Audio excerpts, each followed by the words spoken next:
అందరికీ నమస్తే. Welcome to DD9 వార్త. వనపర్తిలో ఒక అద్భుతం జరిగింది. ఏందా అద్భుతం అంటే చెప్తా. మనకు అప్పుడప్పుడు వార్తలు వస్తుంటాయి, వింటుంటాం, చూస్తుంటాం కూడా.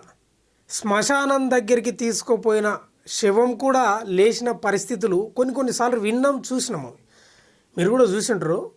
అట్లా ఒక అద్భుతం చోటు చేసుకున్నది వనపర్తిలో. ఏంది అసలు స్టోరీ ఏంటంటే, వనపర్తికి చెందిన తైలన్ రమేష్, ఈయన ఉద్యమకారుడు, బీఆర్ఎస్ పార్టీ కట్టర్ కార్యకర్త. ఇంకా ముఖ్యంగా చెప్పుకోవాలంటే మాజీ మంత్రి నిరంజన్ రెడ్డికి కట్టర్ అభిమాని, ఒక అనుచరుడు. ఆయన చెప్పిందే వేదం, ఆయన అడుగుజాడలో నడుస్తూ తన పని తాను చేసుకుంటూ ఉండే మనిషి తైలన్ రమేష్. ఎవరైనా వనపర్తి జిల్లా కేంద్రానికి సంబంధించిన వ్యక్తి. అయితే ఏమైందంటే, ఈయన వృత్తిరీత్యా హైదరాబాద్లో స్థిరపడ్డాడు.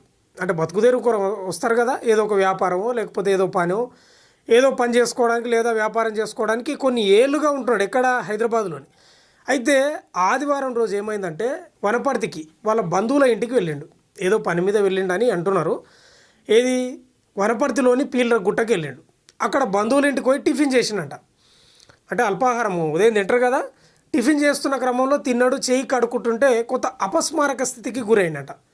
అంటే ఛాతి మీద చేయి పెట్టుకొని అక్కడనే కొంత కింద పడిపోయినట, కుప్పకూలిపోయినట.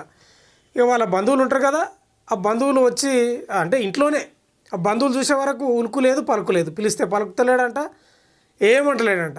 ఇంకా ఊపిరి కూడా సరిగా తీసుకోలేని పరిస్థితి, మొత్తం అయితే చనిపోయిండు అనే స్థితికి వచ్చిందట.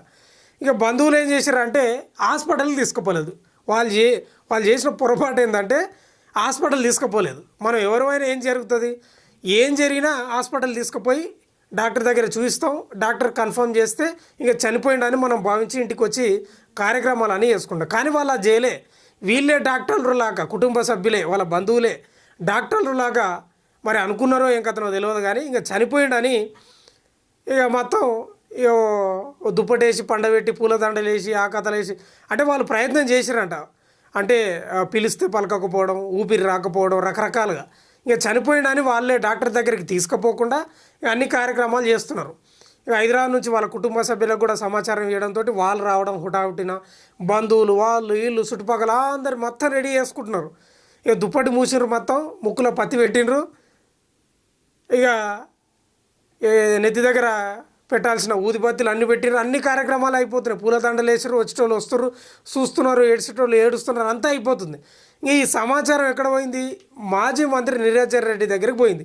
సార్, మీ కట్టర్ కార్యకర్త మీ ఫోటోను, మీ పేరును ఆయన గుండెల మీద వేయించుకున్నాడు. మీ కట్టర్ కార్యకర్త ఇట్లా చనిపోయింది సార్ అంటే, ఆయన కూడా, ఎందుకంటే ఉద్యమకారుడు కదా తైలన్ రమేష్ కూడా, ఎవరు మన నిరంజన్ రెడ్డి వెంట నడిచిన వ్యక్తి కాబట్టి హుటాహుటిన ఆయన కూడా వచ్చిందంట. ఇక బంధువులంతా ఏడుస్తున్నారు. బయట టెంటు కథ అన్నీ, అక్కడ చితి ఏర్పాటు చేయడమో లేకపోతే సమాధి చేయడం, ఆ కార్యక్రమాలు జరుగుతూనే ఉంటాయట. ఇక నిరంజన్ రెడ్డి వచ్చిండు.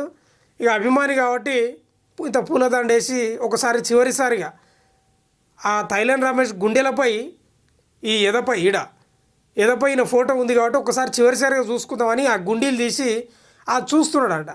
ఎందుకో ఎక్కడన్నా తేడా కొట్టిందంట. ఏదో కదలిక వస్తున్నట్టు, ఏదో ఇట్లా పురుగు మెసులుతున్నట్లు అనిపించిందంట. డౌట్ వచ్చి కొంచెం గట్టిగా పిలిచిందంట. ఇట్లా చర్చి, ఇట్లా చెంపకో లేకపోతే మామూలుగా బాడీకి ఆ కదలికలు రావడంతో ఏకదం ఒక్కసారి అందరు పరిచయంలో ఏడుస్తున్న వాళ్ళంతా ఒక్కసారి ఆశ్చర్యానికి గురై ఆ దుప్పటి గిప్పటి పూలదండలా అన్ని తీసి ఎంబడే మన వనపర్తిలో ప్రైవేట్ హాస్పిటల్ తీసుకుపోయి చికిత్స చేశారంట. చేసిన తర్వాత మెరుగైన వైద్యం కోసం తెచ్చి నిమ్స్లో అడ్మిట్ చేశారంట. బ్రహ్మాండంగా ఉన్నాడంట. కేవలం హార్ట్ అటాక్ రావడం వల్ల కొంత గుండె అప్పుడప్పుడు అవుతుంటుంది, మనకు రక్త ప్రసరణ జరగక ఓసారి ఆగిపోదు పూర్తిగా, కానీ కొంత స్ట్రబుల్ ఇచ్చి ఆగిపోయిన పరిస్థితి ఉంది. అది వాళ్ళు ప్రెస్ చేస్తే అప్పటికే బతికేటోడు, కానీ వీళ్ళు ప్రెస్ చేయలేదు. వాళ్ళ బంధువులు ఏదో చెంపుల మీద ఇట్లా చూసిండ్రు, అరే ముక్కు దగ్గర పెట్టి ఏళ్ళు చూస్తే ఏం లేదు కదా అని వాళ్ళు డిసైడ్ అయినరు. కానీ ఆ ఎదల మీద ఇట్లా ఒత్తుతారు కదా రెండు చేతులతో, అట్లా ఒత్తింటే అప్పుడే బతికేటోడు. అంటే బతికే ఉన్నాడు, స్పృహలోకి వచ్చేటోడు. నేను చెప్పే మాట ఏంటంటే బతికే ఉన్నాడు, స్పృహలోకి వచ్చేటోడు. అట్లా నిరంజన్ రెడ్డి చొరవతోటి ఆ పొచ్చపట్టును చూస్తుంటే కదలికలు రావడంతో ఏకదం మొత్తం ఇక వనపర్తికి తీసుకుపోవడం, హాస్పిటల్కి అటు నుంచి అటు నీమ్స్కి తీసుకొచ్చి ఇప్పుడు బ్రహ్మాండంగా ఉన్నాడంట. అంటే ఇప్పుడు ఎట్లుందంటే పచ్చబొట్టే కాపాడినట్లు అనిపిస్తూ ఉంది. వాస్తవమే, నిరంజన్ రెడ్డి పూలదండ వేసిపోతే అయిపోతుండే, కానీ ఆయన ఒకసారి నా పచ్చబొట్టు చూసుకుందాం, నా ఫోటో నా పేరు అని గుండి తీసి చూసేసరికి ఆయనకి డౌట్ వచ్చి మొత్తం ఒకసారి చూస్తే ఏదో డౌట్ వచ్చి చూస్తే హాస్పిటల్కి పోతే లేదు బతికే ఉన్నాడు మనిషి, కొంత అపస్మారక స్థితిలోకి వెళ్ళిండని డాక్టర్లు కూడా చెప్పిండ్రట. నిజంగా చాలా అద్భుతంగా ఉంది ఈ స్టోరీ వింటుంటే. కానీ అక్కడ ఏడ్చిన వాళ్ళంతా ఒక్కసారిగా మా నాన్న బతికిండని, మా బాబాయ్ మళ్ళీ బతికిండని, లేకపోతే మా మామయ్య మళ్ళీ బతికిండని, అబ్బా ఇంకా అప్పుడేమో చనిపోయిండని ఏడ్చిండ్రు, ఇప్పుడు బతికిండని ఏడ్చిండ్రంట. నిజంగా ఎంత అద్భుతం అనిపిస్తుంది కదా. ఇది ఒక రకంగా చూస్తే పునర్జన్మనే అనుకోవాలి. చనిపోతే మళ్ళీ కనిపించరు మనం, 1000 ఏళ్ళు 1,00,000 ఏళ్ళు అయినా మళ్ళీ వచ్చే పరిస్థితి ఉండదు. ఒక్కసారి చనిపోయిండని ఏడ్చిన వ్యక్తులు ఒక్కసారి బతికిండనే వరకు నిజంగా వాళ్ళ కన్నీళ్ళు ఆగలేదంట. నిజంగా ఈ స్టోరీ వింటే నాకు కూడా చాలా అద్భుతంగా అనిపించింది, మీతో పంచుకుందామని నేను మీ ముందుకు వచ్చిన. ఏదేమైనా ఆయన అపస్మారక స్థితిలోకి వెళ్ళిండు, చనిపోలేదు, అపస్మారక స్థితిలోకి వెళ్ళిండు అంతే. వాళ్ళు చనిపోయిండని భావించారు. సరే ఏదేమైనా పచ్చబొట్టు, నిరంజన్ రెడ్డి యొక్క అభిమానం, తైలన్ రమేష్ యొక్క అభిమానం అన్నీ కలగలిపి మళ్ళీ పునర్జన్మ వచ్చిందని మనం అనుకోవాలి అంతేగా.